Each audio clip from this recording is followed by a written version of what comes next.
ಚಿತ್ರದುರ್ಗ ಜಿಲ್ಲೆಯ ಹಿರಿಯೂರು ತಾಲೂಕಿನ ಕೋವೇರಹಟ್ಟಿ ಗ್ರಾಮದ ದ್ವಿತೀಯ BA ವ್ಯಾಸಂಗ ಮಾಡ್ತಾ ಇದ್ದಂತಹ ವಿದ್ಯಾರ್ಥಿನಿ ವರ್ಷಿತಾಳ ಕೊಲೆಗೈದ ಪಾತಕಿಯನ್ನ ಬಂಧಿಸಿ ಗಲ್ಲು ಶಿಕ್ಷೆ ವಿಧಿಸುವಂತೆ ಆಗ್ರಹಿಸಿ ಸ್ಥಳೀಯ ಕರ್ನಾಟಕ ರಾಜ್ಯ ದಲಿತ ಸಂಘರ್ಷ ಸಮಿತಿಯ ಪದಾಧಿಕಾರಿಗಳು ಉಪ ತಹಶೀಲ್ದಾರ್ ಮೂಲಕ ಮುಖ್ಯಮಂತ್ರಿಗಳಿಗೆ ಮನವಿಯನ್ನ ಸಲ್ಲಿಸಿದರು.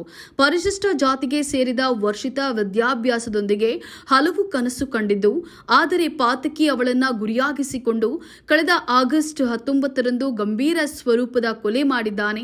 ಇಂತಹ ಘಟನೆಗಳಿಂದ ಸಣ್ಣ ಸಮುದಾಯದವರಿಗೆ ತೊಳೆಯುವ ಘಟನೆಯಾಗಿದ್ದು ದಲಿತ ಸಂಘಟನೆ ಖಂಡಿಸ್ತಾ ಇದೆ. ಕೊಲೆಯಾದ ವರ್ಷಿತಾಳ ಕುಟುಂಬಕ್ಕೆ ಸರ್ಕಾರ ಶೀಘ್ರವೇ 50 ಲಕ್ಷ ಪರಿಹಾರವನ್ನ ಘೋಷಿಸಿ ಕುಟುಂಬಕ್ಕೆ ಯಾರಿಗಾದ್ರೂ ಸರ್ಕಾರಿ ಕೆಲಸ ನೀಡಬೇಕು ಅಂತ ಹೇಳಿ ಮನವಿಯಲ್ಲಿ ಒತ್ತಾಯಿಸಿದ್ದಾರೆ. ಮನವಿ ಸಲ್ಲಿಸಿದ ನಂತರ ದಲಿತ ಯುವ ಮುಖಂಡ ಮಾರುತಿ ಸಿದ್ದಾಪುರ ಮಾತನಾಡಿದರು. ವಿಜಯಪುರ ಜಿಲ್ಲೆಯ ಮುದ್ದೇಬಿಹಾಳ ತಾಲೂಕಿನ ನಾಲತವಡ ಪಟ್ಟಣದ ಸಮಸ್ತ ದಲಿತ ಸಮಾಜ ಆಗ್ರಹಿಸುತ್ತದೆ. ತಪ್ಪಿತಸ್ಥರಿಗೆ ಕಾನೂನಿನ ಪ್ರಕಾರ ಕಠಿಣ ಶಿಕ್ಷೆ ವಿಧಿಸಿ ಇಂತಹ ಅಮಾನವೀಯ ಕೃತ್ಯಗಳು ಪುನಃ ಮರುಕಳಿಸದಂತೆ ಕಾನೂನು ಸುವ್ಯವಸ್ಥೆಯನ್ನು ಸದೃಢಗೊಳಿಸಬೇಕು.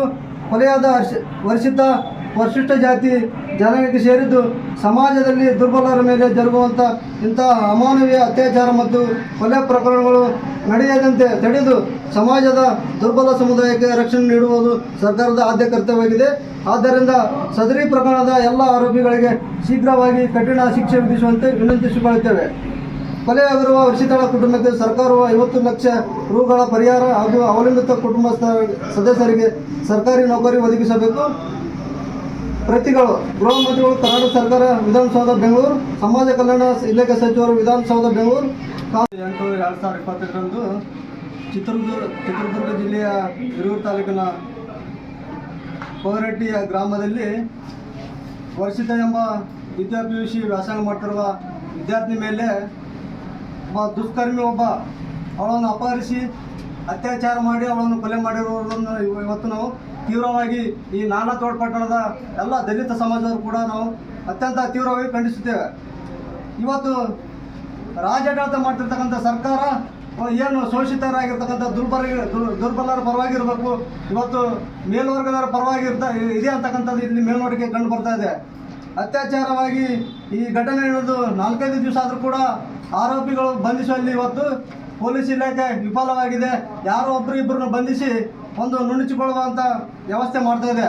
ಇದನ್ನು ನಾವು ಇವತ್ತು ತೀವ್ರವಾಗಿ ಖಂಡಿಸ್ತೇವೆ. ಇನ್ನು ಆ ಪ್ರಕರಣದಲ್ಲಿ ಏನು ಶೋಷಿತ ಒಳಗಾಗಿರ್ತಕ್ಕಂಥ ಕುಟುಂಬಕ್ಕೆ ಸರ್ಕಾರ ಒಂದು 50 ಲಕ್ಷ ರೂಪಾಯಿಗಳ ಪರಿಹಾರ ನೀಡಬೇಕಾಗುತ್ತೆ. ಮತ್ತು ಅದೇ ಥರನಾಗಿ ಆ ಒಂದು ಅನ್ಯಾಯಕ್ಕೊಳಗಾದಂಥ ಕುಟುಂಬಕ್ಕೆ ಒಂದು ಸರ್ಕಾರಿ ನೌಕರಿ ಕೂಡ ಕೊಡಬೇಕಾಗುತ್ತೆ. ಮುಂದಿನ ದಿನಮಾನದಲ್ಲಿ ಇಂಥ ಘಟನೆಗಳು ರಾಜ್ಯದಲ್ಲಿ ಮರುಕಳಿಸಬಾರದು.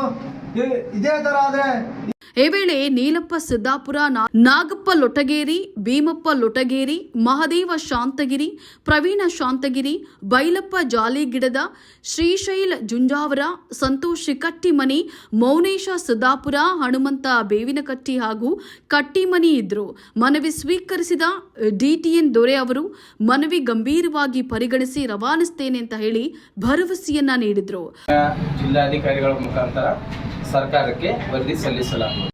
ವರದಿ ಅಬ್ದುಲ್ ರಜಾಕ್, ರಕ್ಕಸಗಿ, ನಾಲತುವಾಡ.